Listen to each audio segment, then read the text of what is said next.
आज हम स्वाध्याय में स्वर्ण पथ का एक अध्याय करेंगे। उसका शीर्षक है जाकी रही भावना जैसी। एक बार एक अदालत में एक मुकदमा आया। एक स्त्री ने एक युवक पर मुकदमा किया और कारण यह बताया कि अमुक व्यक्ति उसको बड़े अजीब ढंग से देखता है। वह उसकी हत्या कर सकता है और तथा अन्य कुछ हानि उस युवती को पहुंचा सकता है। युवक के चरित्र को पुलिस ने छानबीन की तो ज्ञात हुआ कि वह साधारण मानसिकता वाला निर्मल चरित्र व्यक्ति था, जिससे किसी प्रकार के अपराध की आशंका नहीं की जा सकती थी। मुकदमा खारिज कर दिया गया। जब उस युवती का मन विश्लेषण किया गया, तब ज्ञात हुआ कि वह स्वयं ही संदेह वृत्ति से ग्रसित थी। वह स्वयं दूसरों में हत्या, भय, सताने की वृत्ति, चोरी, डकैती, अपवित्रता, व्यभिचार, ईर्ष्या, द्वेष और प्रतिहिंसा इत्यादि की घृणित भावनाएं आरोपित किया करती थी। चूंकि उपयुक्त दुर्गुण स्वयं उसकी कमजोरियां थी, वह दूसरों में इन्हीं की प्रतिछाया दिखा करती थी। उसे सभी लोग खराबियों से परिपूर्ण दुर्बल चरित्र वाले दिखाई देते थे। दूसरों में हम प्राय उन्हीं गुणों की परछाई देखते हैं जो वास्तव में स्वयं हमारे अंतःकरण में गुप्त रूप से मानसिक ग्रंथियों के रूप में निवास करते हैं। यदि हम सावधानी से अपने मन क्षेत्र की गहन परीक्षा करें, तो हमें विदित हो सकता है कि हमारे गुप्त मन में किस प्रकार के विचारों की भावना ग्रंथियां विनिर्मित हो चुकी हैं। मालूम कीजिए कि दूसरों, अपने आसपास के व्यक्तियों, जान पहचान वालों, नए व्यक्तियों, भाई बहनों, परिचितों, विद्यार्थियों, ग्राहकों के विषय में आपके मन में कैसे विचार आते हैं। आपके प्रति आप उनके प्रति अपने मन में नेकी और भलाई की बात सोचते हैं या ईर्ष्या, द्वेष और फरेब की परछाई आती है। यदि वे संकट में हों, तो आप उनकी सेवा और सहायता को प्रस्तुत होंगे या हाथ झाड़कर दूर खड़े हो जाएँगे। यदि वे अकेले में मिल जाएँ, तो क्या आप उन पर प्रहार करेंगे या प्रेम से 2 शब्दों से हँसकर उनका स्वागत करेंगे? यदि उन्हें किस प्रकार की सहायता की आवश्यकता हो, तो क्या आप उनकी सहायता को प्रस्तुत हो जाएँगे? इन प्रश्नों से निष्पक्षता से विचार करने पर आपको आपकी वृत्ति का ज्ञान हो जाएगा। आपको यह मालूम करके आश्चर्य होगा कि अनेक व्यक्तियों से हम यूँ ही बिना पर्याप्त कारण के घृणा करते हैं। हम अपने दुर्गुण उनमें आरोपित कर उन्हें अपनी रुचि के अनुसार भला-बुरा बताया करते हैं। दूसरों के चरित्र के विषय में हमारे निर्णय सदैव हमारी गुप्त मन में बसी हुई मान्यताओं से ही संचालित होते हैं। आरोप की प्रवृत्ति मनुष्य की एक दुर्बलता है, जो सही एवं तर्क में बाधा स्वरूप खड़ी हो जाती है। अधिक विकसित होकर आरोप की प्रवृत्ति क्रोध, ईर्ष्या, प्रतिशोध, घृणा, लोभ जनित भयंकर मानसिक जटिल मानस रोगों में प्रस्फुटित होती है। मनुष्य को अपने इर्द-गिर्द सभी अपने शत्रु, दुष्ट, पापी, खूनी, हत्यारे और चोर डाकू प्रतीत होते हैं। उसे ऐसा प्रतीत होता है जैसे सभी उसका बुरा चाहते हों। उनसे प्रतिशोध लेने को उत्सुक हों, सदा उसी की टीका-टिप्पणी करते हों और हाथ धोकर उनके पीछे पड़ गए हों। वह स्वयं असंख्य शंकाओं, दुश्चिंताओं, कल्पित भय, कायरता, अंतर्द्वंद, आवेश से उद्विग्न हो उठता है। घर में, उद्यान में, सभा सोसाइटी में, बाजार में उसे कभी भी मानसिक संतुलन प्राप्त नहीं होता है। उसका जीवन एक विडंबना बन जाता है। हम अंदर से स्वयं जैसे हैं, हमारा बाह्य संसार भी वैसा ही है। जिसकी भावना भीतर से भलाई, सच्चाई, प्रेम, सहानुभूति, करुणाशील, सौहार्द और वात्सल्य सद्भाव की ओर झुकी हुई है, उसके संसार में इन्हीं दैवी गुणों का बाहुल्य प्रतीत होता है। वह सर्वत्र उत्तम पवित्र वस्तुओं के दर्शन करता है, दूसरों की भलाई की ओर ही देखता है। संसार में ये सद्गुण पुष्पित फलित होते हैं, दुर्भाव की विष बेली नहीं उगती। वह सर्वत्र प्रेम वितरण करता है। परिवर्तन में वही भाव दुगना-चौगुना होकर उसे प्राप्त होता है। तुलसीदास जी ने कहा है, जिनके रही भावना जैसी, प्रभु मूरत देखी तिन तैसी। प्रभु एक है, किंतु भिन्न-भिन्न रुचि, प्रकृति स्वभाव वाले भक्तों को प्रभु की भिन्न-भिन्न आकृति और रूप दृष्टिगोचर हुए हैं। विद्वानों को विद्वान, भक्तों को भक्त और शक्ति वालों को वे शक्ति के अवतार दिखाई देते हैं। मूल अभिप्राय भावनाओं की विभिन्नता ही है। जिसकी जैसी भावना वैसा उसका दर्शन। यही बात संसार के विषय में भी लागू होती है।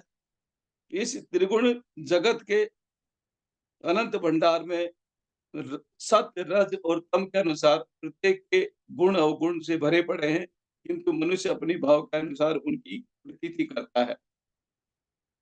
परिच्छिद्रान्वेषण आज का प्रमुख दुर्गुण है।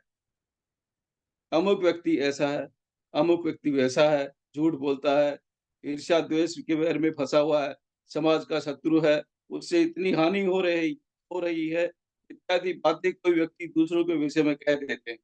ऐसी टीका-टिप्पणी करने वाला व्यक्ति ये बातें उच्चारण करते हुए केवल दूसरों के दुर्गुणों की ओर ही दृष्टिपात करता है।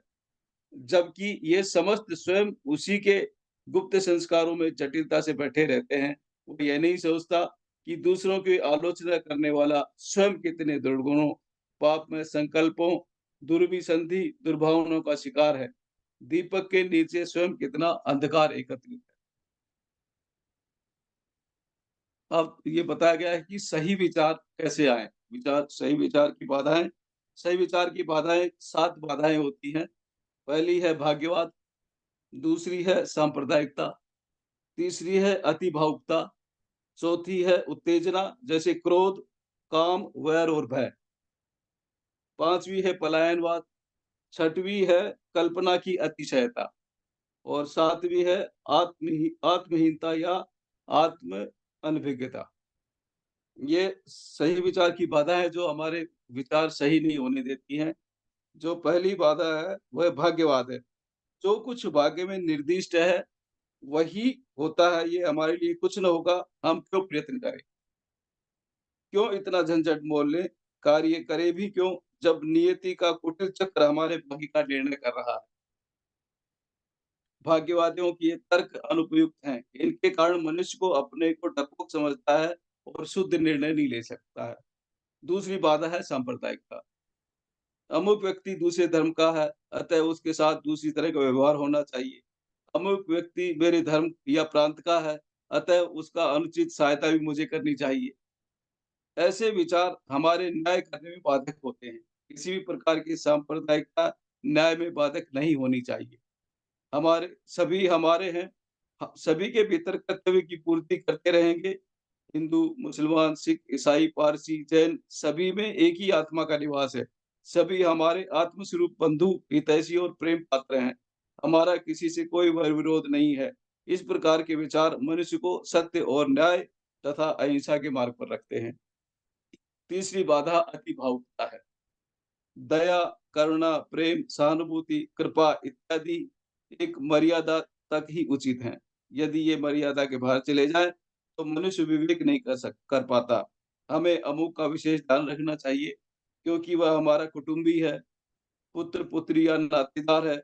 अमुक ने कसूर किया है, फिर भी वह हमारी दया का पात्र है। उसे माफ़ कर देना ही चाहिए।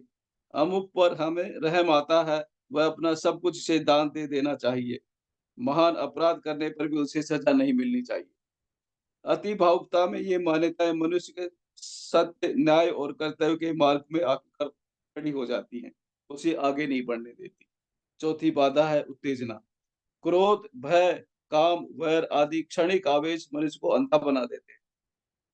इन मनोविकारों में उत्तेजना में विवेक भंगु हो जाता है, नीर, क्षीर की भावना विलीन हो जाती है। न्याय के स्थान पर मनुष्य प्रतिशोध की भावना से उत्तेजित हो जाता है। उत्तेजनाएँ एक प्रकार का उन्माद है, जिनमें मनुष्य का विवेक स्थिर नहीं रहता, वह विचार निर्माण में हत्या कर बैठता है। शांत होने पर उसे अपनी उत्तेजनाएँ मूर्खताएँ प्रतीत होती हैं। 5वीं बाधा है पलायनवाद की। यह कष्टसाध्य कार्य है। इसके करने में परिश्रम तथा कष्ट होगा।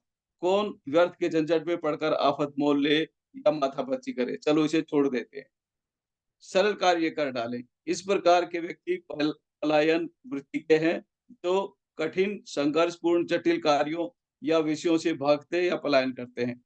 पलायनवादी झगड़ालू, गंभीर या उत्साहपूर्वक व्यक्तियों से भयभीत होता है। उनके चित्त में एकाग्रता नहीं होती है।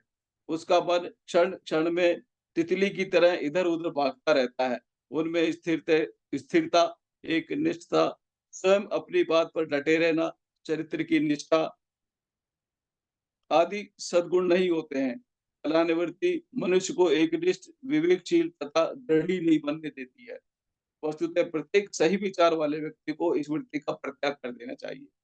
छठी बाधा है कल्पना की अतिशयता। अतिशयता मतलब कल्पना की अधिकता।